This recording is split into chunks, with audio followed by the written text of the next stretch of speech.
አቶ ግርማ እንደዚህ ኩርምት ብሎ ተቀምጦ በር እያየ መንገድ እያየ ልጁን ጽናትን ትመጣለች ብሎ በሚጠብቅበት ሰዓት እዚህ ላይ ያያችሁት እንደኔ ልባችሁ የተሰበረ በኮሜንትና በሀሳብ አስተያየታችሁን ኮሜንት ላይና በላይ ካሳውቁኝ። የእውነት እዚህ ጋር ቁጭ ብሎ በሩን ውጭውን እያየ ልጁን በሚጠብቃ ሰዓት በጣም ነው ያዘንኩት። እውነት ጽናት በጣም ነው የምታሳዝነው፣ በጣም ነው የምታስጠላው፣ በጣም ነው ተስፋ ያስቆረጠችኝ ያናደደችኝ። ምክንያቱም ከዚህ በፊት የመርሳት ችግር ስላለባት ነው እንደዚህ የሆነችው ብዬ ነበር። አሁን ላይ ግን በቃ ይሆናል አይደለ በቃ ሀረካቷ ሁላውን የምታደርገው ነገር ሁሉ በጣም ነው የሚያስጠላው። በተለይ ጭራሽ እንደውም ከልጁ ጋር አብራ ሁላ ነው የምታድረው። ምን ይመስላችኋል ይሄ ነገር? የእውነት ነው የምላችሁ አቶ ግርማ ሮማን እያረገች ያለችውን ነገር ስለሚያውቅ በጣም ነው ልቡ የተሰበረው። ሰላም ውድ የተከበራችሁ የቻናሌ ተከታታዮች እንዴት ናችሁ? ከኔ ጋር ሁሉ ሰላም ነው። ሰላማችሁ ይብዛልኝ ባላችሁበት ውድ ቤተሰቦቼ። ለቻናሌ አዲስ ከሆናችሁ ሰብስክራይብ አድርጋችሁ ቤተሰቡ ነው፣ ነባሮች እንኳን በሰላም መጣችሁ ብያለሁ። ውድ ቤተሰቦቼ እንደተለመደው ለዚህ ቻናል አዲስ ከሆናችሁ ሰብስክራይብ አድርጋችሁ ቤተሰቡ ነው፣ ነባሮች እንኳን በሰላም መጣችሁ ብያለሁ። ውድ ቤተሰቦቼ ጽናት እያደረገች ያለችው ነገር የእውነት በጣም ነው የሚያሳዝነው ውዶቼ ማለት ነው። ምክንያቱም በአባቷ ይሄን ያህል እንዴት ትጨክናለች? አዎ የመርሳት ችግር አለባት፣ ብዙ ነገሮች ደርሰውባታል። ግን ደግሞ ቢሆንም እንዴት ከአባቷ ወልዶ ከዚህ ላደረሳት ብዙ ነገር ላደረጋት አባቷ እንዴት ለአንድ ወንድ ከዚህ በፊት እንተዋወቃለን ፍቅረኛ የነሽ እሱ አባትሽ አይደለም ብሎ ስላላት እንዴት አንድ ወንድን አምና የገዛ አባቷን ትከደዋለች? ጽናት ማለት ከዛችኛይቱ በፊት ያፈቅራት ከነበረችው በነገራችን ላይ የሮማን ልጅ በፊት ሀረር ውስጥ የሚተዋወቃትና በፊት ፍቅረኛሞች የነበረችው የበፊት ፍቅረኛው ስለመሰለችው እንጂ በጭራሽ ጽናትና ያችኛይቱ የሚለያይ ነገር አላቸው ብዬ አስባለሁ። ብቻ ግን አላቅም እውነት ለመናገር ነገሩ በጣም ተደበላልቆብኛል። በጣም ነገሮች እንትን ብለውብኛል ማለት ነው።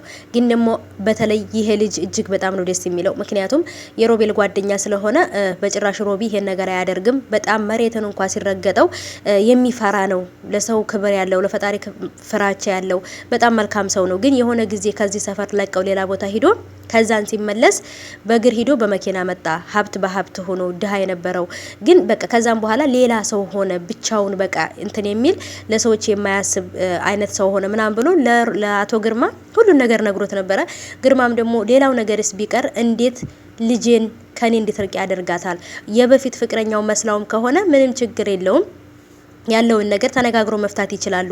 እና እሷ ናት አይደለችም የሚለውን ነገር ግን ደግሞ እንዴት ልጅን ከኔ ያረቀብኛል በዚህ ሰዓት እያለ በጣም ነው ግራ እየተጋባ ያለው፣ ወይንም ደግሞ በጣም ነው ልቡ ተሰብሮ ያለው። እውነት ጽናት ህመሙ ስላለባት ወይንም ደግሞ የመርሳት ችግር ስላጋጠማት ይሄን ነገር ያደረገችው ብያስ ግን የእውነት ከዚህ ነገር በነቃሽ ሰዓት ሮማን ቤት ውስጥ እንዳለች የዚህ ሁሉ ነገር መንስኤ አባቷ አይኑ በመጥፋቱ ያ ሁሉ ታሪክ የተቀየረው ንብረቱን ሁሉ ወርሳ ልጁን ጸበል ሊያጸበላት ልጁን ሊያስታምን በሄደበት ሰዓት ሲመለስ ሁሉ ነገር እንደዚህ አድርጋ ሽጣ ሁሉ ነገር ቀያይራ ነበር የጠበቀችው። ሮማን ሁሉ ነገር እጇ ላይ ስለነበር ማለት ነው። እና ቤተሰቦቼ ነገሮች በጣም ከባድ ናቸው። በተለይ ደግሞ ለግርማና ለጽናት ለልጁም ደግሞ በደንብ አድርጎ ሲነግረው ለሮቢ ጓደኛ ሲነግረው በጣም ነበር ያዘነው። እንዴት የሮቢ እናት እንደዚህ ታረጋለች? እንዴት ሮማን ይሄን ነገር ታረጋለች? እትዬ ያለ ነው የሚጠራትና እንዴት ይሄን ነገር ታረጋለች እያለ በጣም ነው የተገረመው። ምክንያቱም የሚያቃትን ሴት ሳይሆን ስለማያቃት ሴት የሚያወራ ነው የመሰለውና ሮማን ጽናትንና አባቷን እንደዚህ ያረጋቻቸው ንብረቱን ወርሳበት እንደዚህ አይነት ህይወት እንዲኖር እያደረገችኝ እሷ ናት ብሎ ሲነግረው ማመን ሁላ ነበር ያቃተውና አንዳንድ ጊዜ በጣም ከባድ ነው። ጽናት እዚህ ቤት እያለች ብታስታውስ ምን ልታደርግ እንደምትችል ራሱ በጣም ማሰብ ከባድ ነው። በእርግጥ አሁን ራሷን እንደረሳችና ምንም እንደማታመጣ ስላወቀች ነው ሮማንም ዝም ብላ ቤት ውስጥ ያስቀመጠቻት።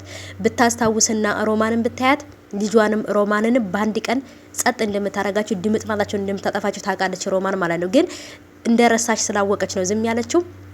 ጽናት እንደምንም ብላ ወደ አባቷ ካልተመለሰች የእውነት አቶ ግርማ በጣም ከባድ ሁኔታ ላይ ነው ያለው።